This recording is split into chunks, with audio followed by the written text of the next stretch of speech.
लाख योनि पेड़ पौधे, 84 लाख योनियों में 30 लाख योनि पेड़ पौधे,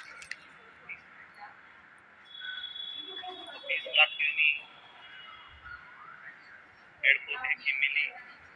क्यों मिली? उसका कारण है, किस कारण से मिली?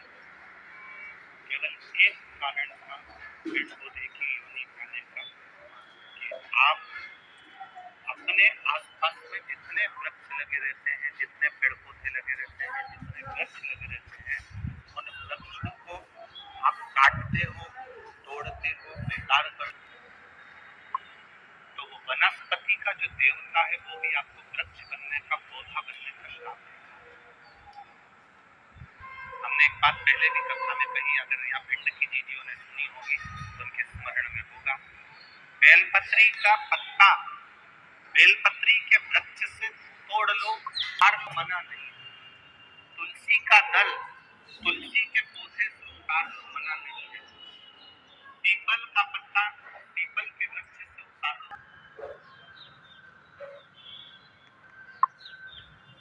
आंवले का फल वृक्ष से उतार लो। पर इतना शिव महापुराण की कथा कहती है कि बेलपत्री का वृक्ष की डाली नहीं टूटना चाहिए। ये डाली अगर टूटती है तो जीव इतना भी पुण्य करा हो वो सब व्यर्थ चले जाता है, उसका कोई फल नहीं।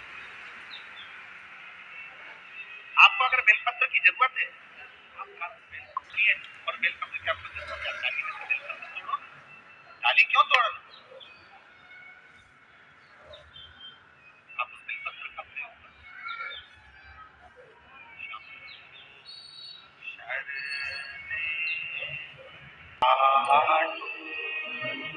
दया करी निदर्शन, आपको जरूरत है, आप ले बेलपत्री का। एक बेलपत्री के पत्ते में क्या औषधि है? जिस दिन आप जान जाओगे उस दिन बेलपत्री के पेड़ को कभी नहीं तोड़ो। हाँ, बेलपत्री का वृक्ष सूख गया, हरा नहीं रहा, पत्ते नहीं है, हरापन नहीं है, पूरा सूख गया। बेलपत्री के वृक्ष को बचा कर देखो, पूर्ण तरह से अगर सूख गया है, तब उसकी जो जड़ निकाली तुमने, उस जड़ को निकाल कर इधर उधर फेंकना नहीं, उसका चंदन बनाकर एक मुठिया बनाकर तैयार रखो।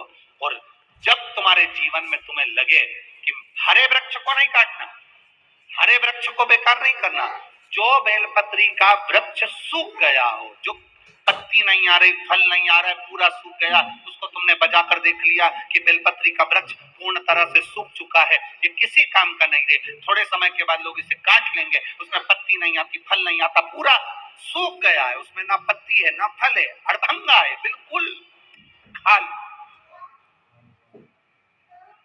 उस बेलपत्री के वृक्ष की जड़ को, उस तने को, उसको निकाल लो और उसकी एक अच्छी मुठिया बनाकर तैयार। उस मुठिया को तुम्हारा मन पड़े, जिस दिन तुम्हारे पास में चंदन घिसने का सिलवट्टा हो, उस पर घिसकर उस चंदन को एकत्रित कर एक प्रदोष, एक शिवरात्रि हर महीने आती है, प्रदोष हर महीने आती है, सोमवार की अष्टमी 2-3 महीने में जरूर आती है। अगर आपने प्रदोष के दिन शंकर भगवान को बेलपत्री का चंदन लगाया है, शिवरात्रि के दिन आपने बेलपत्री का चंदन लगाया है, और यदि सोमवार की अष्टमी के दिन बेलपत्री का चंदन लगाया है, इन तीनों डब्बी को आप अलग अलग कर लीजिए। एक डब्बी रख लो आपके पास में कि मैंने सोमवार की अष्टमी के दिन बाबा को चंदन का लेपन करा है और बेलपत्री का चंदन। उस चंदन को निकालकर शिवलिंग में से निकालकर एक डब्बी में भर कर रख लो, या तो कोई प्लेट में उसको सुखा लो, प्लेट में सुखा लो और प्लेट में सुखा लो उसको, और या तो गोली बनाकर उसकी गोली बनाकर रखो। दूसरा, प्रदोष के दिन बाबा को जो तुमने बेलपत्री का चंदन लगाया, परंतु याद रखना हरे वृक्ष की डंडी को नहीं सुखाना, सूखा हुआ वृक्ष। यदि आपने प्रदोष के दिन का चंदन बनाया है तो उसको बाबा पर लगाकर उसके लेपन को आप निकालकर उसकी गोली बनाकर। तीसरा, शिव शिवरात्रि के दिन आपने बाबा को अगर बेलपत्री का चंदन लगाया है तो उसको शिवलिंग पे से उतार कर उसको प्लेट में सुखाकर उसकी गोली बनाकर अब प्रयोग करिए। कभी मौका मिल जाए तो प्रयोग कर देखिए। शरीर में कहीं पर भी गांठ पड़ गई हो और डॉक्टर कह रहा है कि इसका ऑपरेशन जरूरी है, तो प्रदोष के दिन जो आपने बाबा के ऊपर बेलपत्री की जड़ का जो चंदन का लेपन करा है, उसकी जो गोली बनाई है, उसको 15 दिन तक रोज एक गोली पानी से निकलना प्रारंभ करो। कुंदकेश्वर महादेव का नाम लेकर उस गोली को खाना प्रारंभ करिए। आपको 15 दिन के बाद डॉक्टर से जांच कराने के लिए जाइए, गठान धीरे धीरे गलना प्रारंभ होगी, गांठ धीरे धीरे गल रही है, उसका फल मिलता है। प्रदोष वाली बेलपत्र का चंदन का जो गोली तुमने बनाई उसका फल तुम्हें मिलेगा।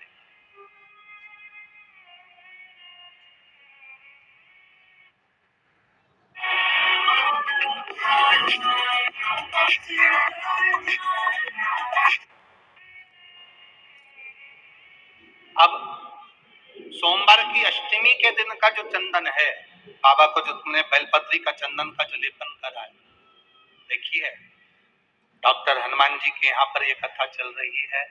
करने वाला डॉक्टर हनुमान जी हैं, कराने वाले डॉक्टर हनुमान जी हैं, और सुनने वाले डॉक्टर हनुमान जी हैं, और बोलने वाले भी डॉक्टर हनुमान जी हैं। कर लिया वो आपकी। दूसरे नंबर पर है सोमवार की अष्टमी के दिन का चंदन, जो आपने बेलपत्री के जड़ को घिसा है। फिर कहूंगा, इस बात को विशेष बार बार कह रहा हूं कि हरे पेड़ को मत काट लेना, हरे पेड़ को नहीं। जो पेड़ पूरी तरह से सूख गया, ना पत्ती ना फल, उसको बजा कर देख लो कि ये पेड़ पूरा सूख चुका है, तब उस पेड़ की जड़, जो जिसको लोग काट कर ले जाने वाले हैं, बाहर फेंकने वाले, उसकी जड़। दूसरे नंबर पर है सोमवार की अष्टमी के दिन आपने जो बाबा को लेपन करा है, बेलपत्री की जड़ का चंदन बनाकर लेपन करा है, उसकी जो गोली है।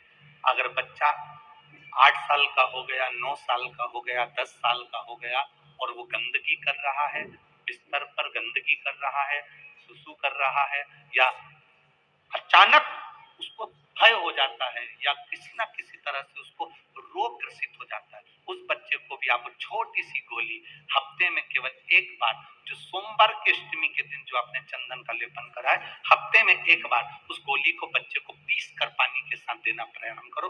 आपको धीरे धीरे उस बच्चे में आनंद की अनुभूति हो जाएगी, गंदगी नहीं कर सकता। अब तीसरे नंबर पर है शिवरात्रि के दिन जो हमने बाबा को बेलपत्री के चंदन का लेपन करा। शिवरात्रि के दिन हमने बाबा को जो बेलपत्री का चंदन का लेपन करा, उस चंदन की गोली, कभी डॉक्टर कह दे कि तुम्हारे रीढ़ की हड्डी में गैप हो गया है, तुम्हारी पीछे की जो रीढ़ की हड्डी उसमें गैप हो गया है, या आपकी जो हड्डियां हैं वो कमजोर हो गई हैं, या घुटने की हड्डी कमजोर हो गई है, कुर्सी पर बैठना पड़ रहा है, तो उस समय पर हफ्ते में 2 बार जो तुमने शिवरात्रि के दिन बाबा को चंदन का लेपन करा, उसकी जो गोली बनाई, वो हफ्ते में 2 बार आप उस बेलपत्री के चंदन की गोली को लेना प्रारंभ करो। रीढ़ की हड्डी में जो गैप होगा वो भराना प्रारंभ हो जाए। शिव तत्व है। हमने गोली का क्यों बोला? हम बोल रहे थे कि चंदन को तुम बस ऐसे ही चाट लो, पर गोली इसलिए कि वो सूख जाएगी तो वो आपके काम में आराम से आ सकती। चंदन का महाराज बोल बम का नारा है,